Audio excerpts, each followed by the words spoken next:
নমস্কার, আমি পারাদীপ। আজ নেতা নয় জনতা নিয়ে পৌঁছে গেছি বর্ধমান দুর্গাপুর লোকসভা কেন্দ্রে। বর্ধমান দুর্গাপুর লোকসভা কেন্দ্র 2009 সালের ডিলিমিটেশনের পরে এই লোকসভা কেন্দ্রের তৈরি হয় এবং সাবেকি যে বর্ধমান, দুর্গাপুর এবং কাটোয়া এই তিনটে লোকসভা ছিল, সেই তিনটে সাবেকি লোকসভা ভেঙে নতুন করে তৈরি হয় বর্ধমান দুর্গাপুর লোকসভা কেন্দ্র। এবং এই বর্ধমান দুর্গাপুর লোকসভা কেন্দ্রে এবার ভোটার প্রায় 16 লক্ষ। এই 16 লক্ষ ভোটার এবার তাদের ভোটাধিকার প্রয়োগ করবেন 24-এর নির্বাচনে।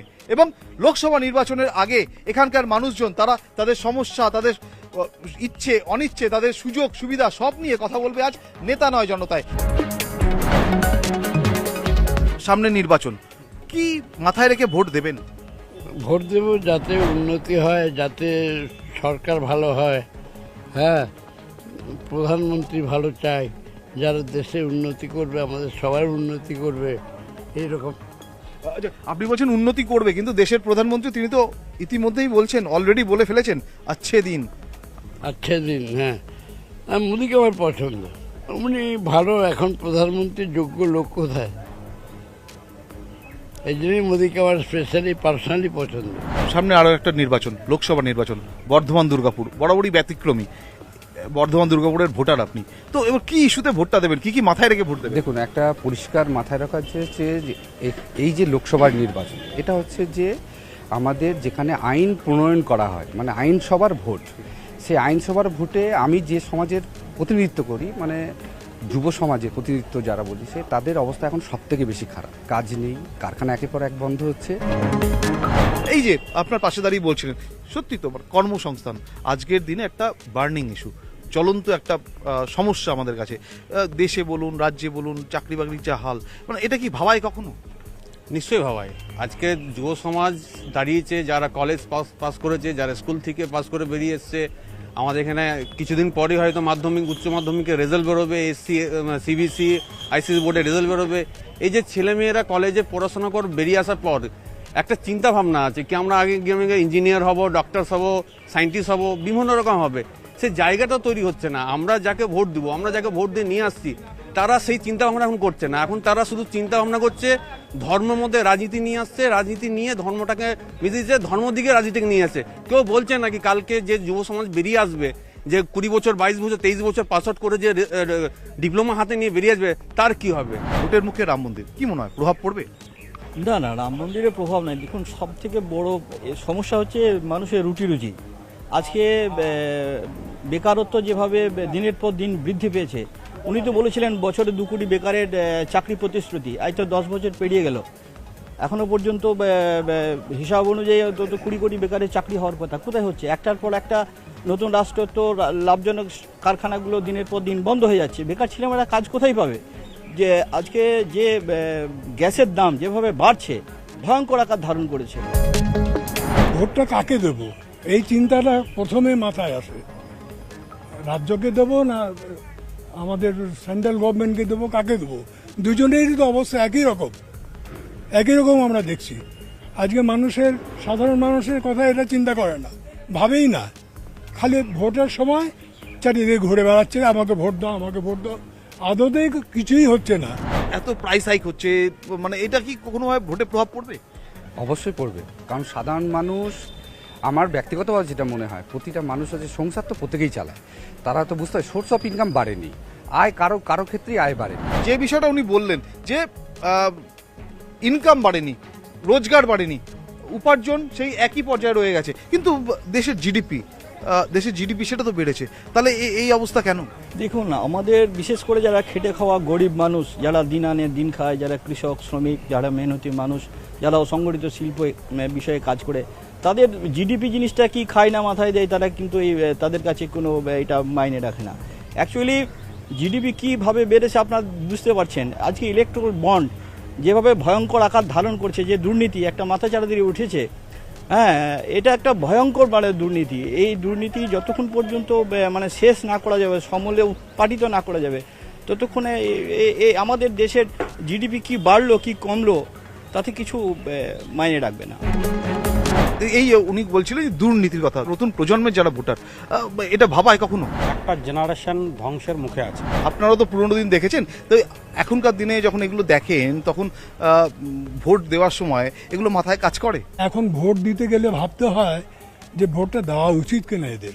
শিক্ষা ব্যবস্থাটাকে শেষ করে দিয়েছে, যার উপর দাঁড়িয়ে একটা দেশ দাঁড়াতে পারে।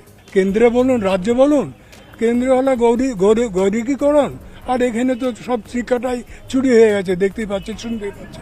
মানুষ হয়তো পরিবর্তনটা চেয়েছিল আর একটু উন্নততর উঠতে, কিন্তু দেখা গেল যে আজকে আমরা যদি ধরি আজ 12 বছর 13 বছরের যে পরিবর্তনটা আমাদের চোখের সামনে এসেছে, এই পরিবর্তনের জন্য কিন্তু মানুষ কিন্তু ভোট দেয়নি। স্বাস্থ্যসাথী কার্ড বা অন্যান্য সরকারি প্রকল্প, এগুলোর উপযোগিতা বা উপকারিতা পান আপনারা?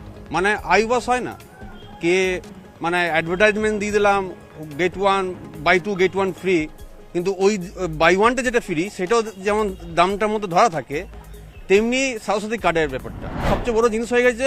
কি নিয়ে গেলেই প্রথমে ভর্তি তো নিয়ে নেবে, তারা বলে এটা চিপ চলছে না, এটা অর্ডার আসেনি। ভোটের মুখে আমরা দেখলাম গ্যাসের দাম কিছুটা হলেও কমানো, এটা কি রিলিফ না ভোটের চমক, কি বলবেন? ভোটের চমক, আর একদম ভোটের চমক, অন্য কোনো কিছু না, ভোটের চমক। প্রতিদিনের যে দিন গুজরানের যে কাজকর্ম, সেটা যদি রুজি রোজগার যদি না বাড়ে তাহলে সাধারণ মানুষ শেষ। এবং শিক্ষা ব্যবস্থাটাকে বাঁচাতে হবে, রুজি রোজগারের জায়গা করতে হবে। আমাদের মূল দাবি যে দুর্গাপুর ইন্ডাস্ট্রি এলাকাকে, কারখানাগুলোকে নতুন করে তৈরি করতে হবে, নতুন করে পুনর্জীবন করতে হবে, পুরনো কারখানাগুলোকে বিক্রি করা যাবে না।